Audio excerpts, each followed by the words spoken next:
अमीर बहू ने गरीब सास को अपने घर से निकाल दिया। फिर बेटे ने क्या किया? विकास अपनी माँ चित्रा जी के साथ एक गांव में रहता था। विकास के पिता का देहांत हो चुका था। चित्रा जी गांव के घरों में काम करने जाती थीं। उसी से दोनों का गुजर बसर होता था। एक दिन विकास ने अपनी माँ से कहा, माँ तुम इतनी मेहनत करती हो, मुझे बिल्कुल अच्छा नहीं लगता। मैं अपनी पढ़ाई छोड़कर कुछ काम ढूंढ लेता हूँ।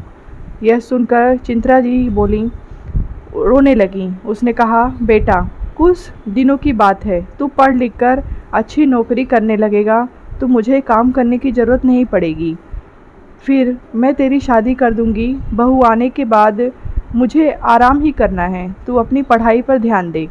विकास माँ को बहुत समझाता है, लेकिन चित्रा जी उसकी बात नहीं मानती। उसे उम्मीद थी कि विकास पढ़ लिख कर बड़ा आदमी बन जाएगा। इसी तरह कुछ साल बीत गए। विकास की पढ़ाई पूरी हो गई, उसे नौकरी भी मिल गई। एक दिन विकास घर आया और उसने अपनी माँ से कहा, माँ अब मैं तुम्हें काम पर जाने की कोई ज़रूरत नहीं है। मेरी बहुत अच्छी नौकरी लग गई है, अब तुम आराम करो। चित्रा जी उसकी बात मानकर काम छोड़ देती हैं। कुछ दिन बाद विकास के लिए एक बड़े घर से रिश्ता आया। चित्रा जी बहुत खुश हुई। उसने खुशी खुशी विकास का विवाह कर दिया। अपनी नई बहू पिंकी को पाकर चित्रा जी बहुत खुश हुई। वह अपनी बहू को कोई काम करने नहीं देती, सारा काम स्वयं करती। पिंकी सारा दिन बैठी रहती। एक दिन विकास ने अपनी माँ से कहा, माँ तुम पिंकी से कुछ भी काम करवाया करो। इस तरह से उम्र में तुम काम करती रहो और पिंकी सिर्फ बैठी रहती है। यह सुनकर पिंकी ने कहा, मैंने तो माँ जी से कहा काम करने के लिए, लेकिन ये सब अपने आप करना चाहती हैं। विकास के कहने पर पिंकी अगले दिन से चित्रा जी के साथ घर के काम करने लगी। कुछ दिन बाद चित्रा जी की तबीयत खराब रहने लगी। अब सारा काम पिंकी को ही करना पड़ता था। कुछ दिन बाद पिंकी का स्वभाव बदलने लगा। अब वह चित्रा जी से बात नहीं करती थी। एक दिन चित्रा जी ने पूछा, बहू क्या बात है, तू मेरे से बात नहीं करती? तब पिंकी ने कहा, आपको पता है मैं कितने बड़े घर से आई हूँ और कितनी पढ़ी लिखी हूँ। तुम लोगों ने मुझे नौकरानी बना दिया। यह सुनकर चित्रा जी ने कहा, बहू कुछ दिन की बात है, मैं ठीक हो जाऊंगी, उसके बाद मैं सारा काम कर लूँगी, लेकिन अभी तो मैं बिस्तर से उठ भी नहीं पा रही हूँ। तब पिंकी बोली, हाँ हाँ, यह सब बहाने मैं खूब समझती हूँ। मैंने काम करना शुरू किया तो आपने सारा काम मेरे ऊपर डाल दिया। ये कहकर पिंकी अपने कमरे में चली गई। उस दिन उसने खाना भी नहीं बनाया।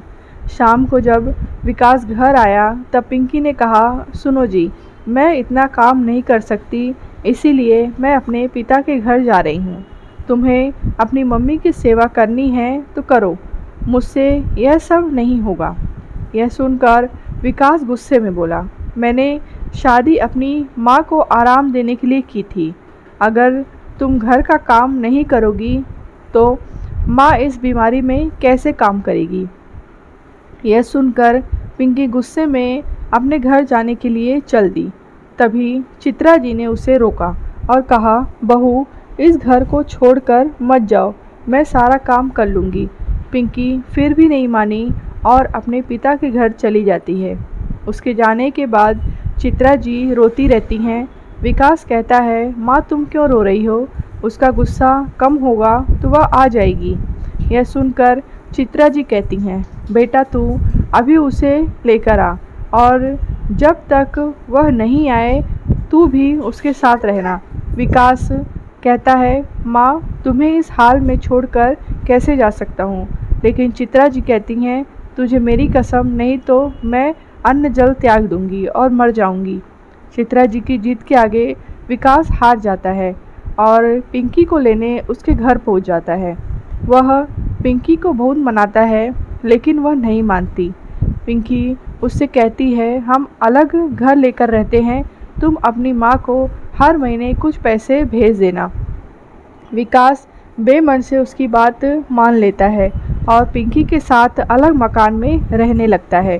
उधर चित्रा जी अकेली रह जाती हैं। वह अकेले में बैठी बैठी अपने बेटे विकास को याद करके रोती रहती थी। एक दिन विकास के घर पर कोई दरवाज़ा खटखटाता है। पिंकी दरवाज़ा खोलती है तो देखती है सामने पिंकी का भाई नरेश अपनी पत्नी के साथ खड़ा था। वे दोनों अंदर आकर चित्रा जी से पूछते हैं, माँ जी दीदी कहाँ हैं? चित्रा जी उसे सारी बात बता देती हैं।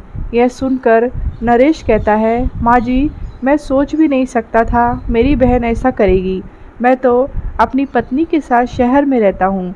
आज दीदी से मिलने का मन हुआ तो यहाँ चला आया और इतनी बड़ी बात मेरे माता पिता ने भी मुझे नहीं बताई। यह कहकर वह चला जाता है। कुछ दिन बाद पिंकी अपने पिता के घर जाती हैं। वहाँ उसे नरेश और उसकी पत्नी मिलते हैं। पिंकी अपनी भाई भाभी को देखकर बहुत खुश होती है और कहती है, भैया आप कब आए? मुझसे मिलने क्यों नहीं आए? और माँ पिताजी कहाँ हैं? तब नरेश ने कहा, मेरी पत्नी माँ पिताजी के साथ नहीं रहना चाहती थी, इसीलिए मैंने उन दोनों को घर से निकाल दिया और तू भी अब कभी यहाँ मत आना। यह सुनकर पिंकी के होश उड़ जाते हैं। वह रोने लगती है और कहती है, भैया आप मुझे इतना प्यार करते थे, अब कैसी बातें कर रहे हो? और इस उम्र में माँ पिताजी कहाँ जाएंगे? आप उनके साथ ऐसा कैसे कर सकते हैं? तब नरेश कहता है, जब तूने अपनी सास के साथ ऐसा कर सकती है तो मैं क्यों नहीं कर सकता? मैं भी तो तेरा भाई हूँ। यह सुनकर पिंकी को अपने किए पर बहुत पछतावा होता है। वह भागकर अपने घर पहुँच जाती है और विकास के पैरों में गिर जाती है। विकास के पूछने पर वह सारी बात उसे बता देती है और कहती है, मुझे माफ़ कर दो और माँ जी के पास ले चलो, मैं उनसे माफ़ी मांग लूँगी। मेरे किए की सज़ा मेरे माता पिता को भी भुगतनी पड़ रही है, जाने वे किस हाल में होंगे। विकास पिंकी को लेकर अपने घर पहुंच जाता है। घर में घुसते ही पिंकी चित्रा जी के पैरों में गिर जाती है और अपने किए व्यवहार के लिए माफ़ी मांगती है। तभी दूसरे कमरे में नरेश अपनी पत्नी और माता पिता के साथ बाहर आता है। उन्हें देखकर पिंकी रोने लगती है।